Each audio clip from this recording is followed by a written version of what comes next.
ETF index mutual funds నేర్చుకుని stock మార్కెట్లో రాణించాలనుకుంటున్నారా? వెంటనే ఈ నెంబర్కి కాల్ చేయండి. మహాశివరాత్రి శుభాకాంక్షలు రామ్ గారు. మహాశివరాత్రి శుభాకాంక్షలు జయ. సుమన్ టీవీ ప్రేక్షకులందరికీ మహాశివరాత్రి పర్వదిన శుభాకాంక్షలు. శివరాత్రి పర్వదినం గురించి మరొకసారి మీ మాటల్లో. మాఘ బహుళ చతుర్దశి, మాఘ మాసం వచ్చింది. మాఘ స్నానాలు మొదలు పెట్టారు. రథసప్తమని వరుసగా పండగలైనాయి. భీష్మ ఏకాదశి చేసాం. మాఘ పౌర్ణమి, మహామాఘి అనంతర సముద్ర స్నానాలు, నదీ స్నానాలు, ఈ వ్యవహారాలు నడుస్తుంటాయి. ఈ నెల చివరికి వచ్చేసరికల్లా మనకి చలి తగ్గిపోతుంది. శివరాత్రి వస్తే శివ అని చలి తగ్గిపోతుంది అని చెప్పుకుంటాం. 3 రోజుల నుంచి హైదరాబాద్లో ఎంత చలిగా ఉందో, శివరాత్రి వచ్చేసరికి చలిపోయి ఎండ ఫిక్స్ అవుతుంది.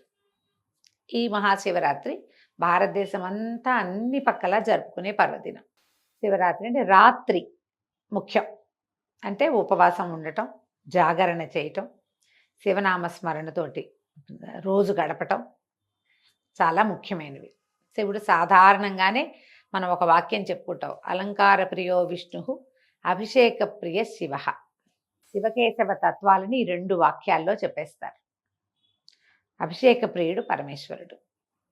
పగలు ఎలాగ మనం అభిషేకం చేసుకున్నా చేసుకోకపోయినా దేవాలయ దర్శనం కనుక కుదిరితే చేసుకుని, సాయంకాలము ఈ ప్రదోషకాలం నుంచి మనం శివరాత్రి పూజా విధానాన్ని చేసుకుంటే బాగుంటుంది. విశేషమైన ఫలితం లభిస్తుంది.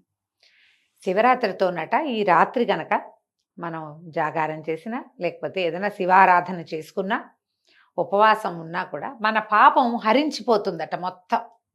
శివరాత్రి మర్నాటి నుంచి ఫ్రెష్గా మళ్ళీ మొదలు పెట్టచ్చు. ఈవేళ చేసిన పూజలతోటి ఇప్పటిదాకా మనం చేసిన పాపాలన్నీ పోతాయి, అన్నీ నశిస్తాయి. శివరాత్రి మర్నాటి నుంచి మీరు ఒక కొత్త వ్యక్తిగా రూపొందచ్చు. ఇవాళ అన్నీ చేసాం, శివరాత్రితో పాపాలు పోతాయని చెప్పాము, విన్నారు. నేనే కాదు, గురుగారులందరూ చెప్తారు, శివరాత్రి కనుక ఉపవాసం చెయ్యి, శివ దర్శనం చెయ్యి, దేవాలయ దర్శనం చెయ్యి, అభిషేకం చేయించు, అభిషేక తీర్థం పుచ్చుకో, జాగరణ చెయ్యి, పాపాలన్నీ పోతాయంటే అమ్మయ్య మనం అన్నీ పోయినాయని రేపు ఫ్రెష్ స్టార్ట్ మళ్ళీ స్టార్ట్ చేద్దాం అనుకోకూడదు. ఫ్రెష్ స్టార్ట్ అంటే పాపరహితమైన జీవితాన్ని నువ్వు మొదలు పెట్టాలి. అదే కదా. ఈ రకంగా మన జీవితాన్ని ముందుకు తీసుకోపోవచ్చు. మామూలుగా చూడు, శివకేశవులకి అభేదం. విష్ణువు పగటిపూట పూజింపదగినవాడు, పరమేశ్వరుడు రాత్రిపూట పూజింపదగినవాడు. ఇది ఒక విశేషంగా కనపడుతుంది. ఒక చోట ఒక పెద్దవారు ఎవరు రాశారో నాకు గుర్తులేదు, ఒక రైటప్ చదివితే నాకు తెలిసింది నిజమే కదా ఇది అనిపించింది. విష్ణువు పగలు మనం ఎలా ఉండాలి, విష్ణుమూర్తి ఎట్లా ఉంటాడమా, ఎప్పుడు చక్కగా నిత్యాలంకార శోభితుడు, ఎన్ని పువ్వులో ఎన్ని నగలో ఎంత వైభవమో. అవును, నువ్వు పగలు ప్రజలందరికీ కనపడతావు కదా, చక్కగా ఉండు, ప్రజెంటబుల్గా ఉండు. రాత్రి ఈ అలంకారాలు అన్నీ తీసేసి నిరలంకారంగా సింపుల్గా చెయ్యని చేరుతాం మనం. శివుడు సాయంకాలం అయ్యేసరికి శివుడు ఎట్లా ఉంటాడు మామూలుగా, ఆయనకి ఏమీ లేవు, హాయిగా ఏదో ఒక చిన్న వస్త్రం కట్టుకుంటాడు, అలంకారాలు లేవు. స్వాభావికంగా వ్యక్తి ఎలా ఉంటాడో అలా ఉంటాడు. విష్ణుమూర్తి పగలల్లా మన జీవన గదంతా పగలు ఆయనే కదా మనకి పోషకుడు, జగన్నియామకుడు. పగలు మన జీవితం అంతా, రాత్రి అయ్యేసరికి అందరూ పడుకుంటారు. రాత్రి అంటే చీకటి కదా, ఆ సమయాల్లో మనని రక్షించేవాడు పరమేశ్వరుడు. అందుకని ప్రత్యేకంగా ఈ శివరాత్రిని శివరాత్రి అన్నారు. రాత్రిపూటే ఆయన్ని అర్చించాలి. ఈ ప్రత్యేకమైన రోజున రాత్రి వేళలో అర్చన చేస్తే చాలా విశేషమైన ఫలితం లభిస్తుంది. శివరాత్రి పగటి గురించి పెద్ద హైరాన్ ఉండదు, రాత్రి హైరాన్ గురించే మాట్లాడుకుంటాం. రాత్రి ఉపవాసం ఉండాలి, రాత్రి జాగారం చేయాలి. తర్వాత మన అభిషేకాలు కూడా ఏకాదశ రుద్రాన్ని చేసుకుంటారు. తర్వాత ఏమో సహస్రలింగార్చన చేస్తారు. ఇవన్నీ మధ్యాహ్నం మొదలు పెడితే రాత్రి తెల్లవార్లు లింగోద్భవ కాలం దాకా అర్చనలు సాగుతాయి. 1:30 అట్లే లింగోద్భవం అయ్యేసరికి 3 లోపల ఇక అర్చనలు ఆపినా అక్కడి నుంచి తెల్లవారేదాకా శివనామస్మరణతోటి జాగరణ చేస్తాం. తెల్లవారాక స్నానం సంధ్య చేసుకుని మన పనులలో మనం జ్వరపెడితే అయిపోతుంది శివరాత్రి. ఈ రోజున చేసేటువంటి శివారాధన, శివ ధ్యానము, ఇవన్నీ కూడా విశేషమైన ఫలితాన్ని ఇస్తాయి. మీరు ఎక్కడికో క్షేత్రాన్ని పరిగెత్తాలని అనుకోవద్దు. మీ సందు చివర, మీ వీధి మొదట్లో, మీ పక్క సందులో, మీ ఊర్లో ఎక్కడైనా దగ్గరలో ఉన్న శివాలయాన్ని మొదట దర్శించండి. అక్కడెక్కడికో పరిగెత్తుకెళ్దాం, అక్కడ విశేషమని భావించద్దు. మీ పక్కనున్న శివాలయం కూడా విశేషమే. అది బహుపాతది, ఎక్కువ మంది జనం రాకపోయినా సరే. ఇక్కడికి వెళ్ళకుండా మీరు ఎక్కడికి వెళ్ళినా మీకు ఏ ప్రయోజనము లభించదు. కాబట్టి సమీపంలో ఉన్న శివాలయ దర్శనం అవకాశం ఉంటే చెయ్యండి. ఇంట్లోనే శివారాధన చేసుకోండి.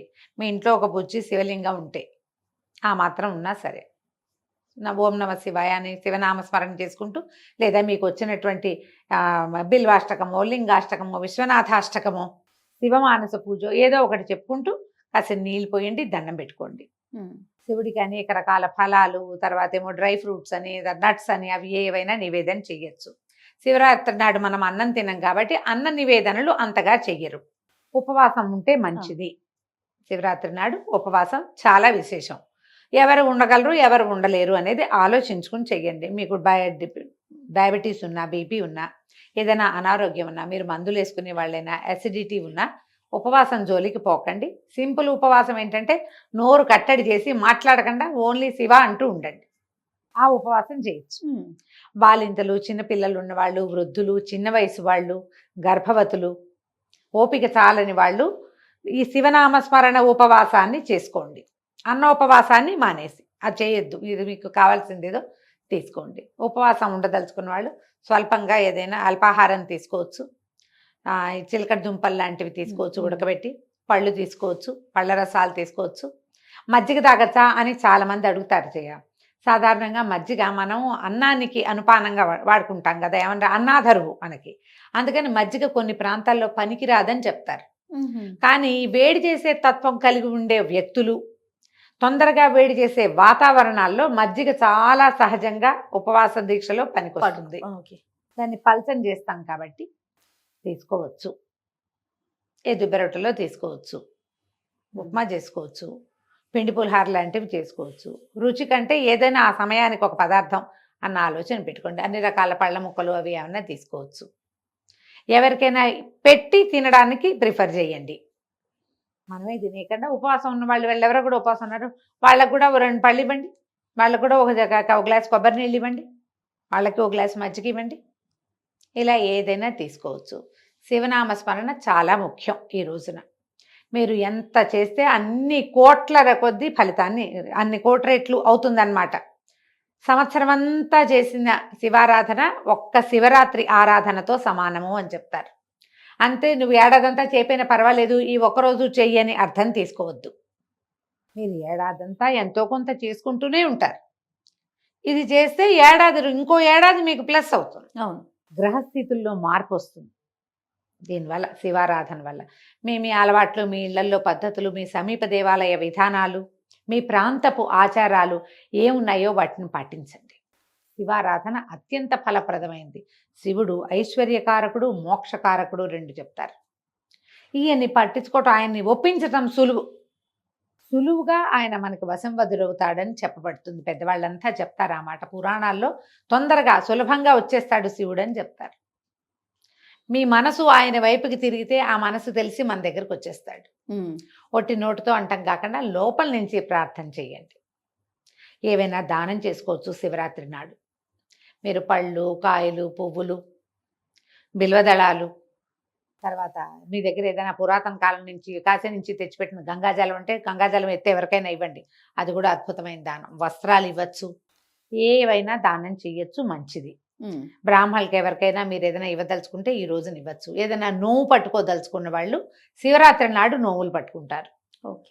సప్తమి కానీ శివరాత్రికి కానీ అంటారు. శివరాత్రి కూడా పట్టుకోవచ్చు. అయితే ఈ సంవత్సరం ఏంటంటే ఇప్పుడు ఇంకా మూఢం ఉంది. శివరాత్రి తర్వాత మూఢం వెళ్తుంది. అవును. కాబట్టి ఒకసారి మీ పురోహితుడిని లేదా మీ అత్తగారిని సంప్రదించి ఈ నోములు వ్యవహారంలోకి దిగండి. ఇప్పుడు ఇందులో కూడా శివరాత్రి మనం ఉపవాసము, జాగరణ అంటామా. జాగరణ అంటే పూర్వం ఏం చేసేవాళ్ళు, తెల్లవారులు మెలకుగా ఉండటానికి ఒక టికెట్ మీద 2 సినిమాలు అలా వేసేవాళ్ళు. అవి కూడా భక్తి సినిమాలు. భక్తి రస ప్రధానమైన సినిమా ఏదైనా చూడొచ్చు. శుభ్రంగా ఏ గురుగారు బోళ్ళని ప్రవచనాలు ఉన్నాయి. మా కథలు కూడా మీరు వినొచ్చు. నాయనార్ల గాథలు ఉన్నాయి, చక్కగా అవి వినొచ్చు. దేవాలయాల ప్రశస్తిని గురించి చెప్పిన వీడియోలు ఉన్నాయి, అవి వినొచ్చు. జాగరణ చాలా ముఖ్యమైనది, ప్రముఖమైనది. అందరూ తెల్లవారేదాకా ఉండలేకపోతారు.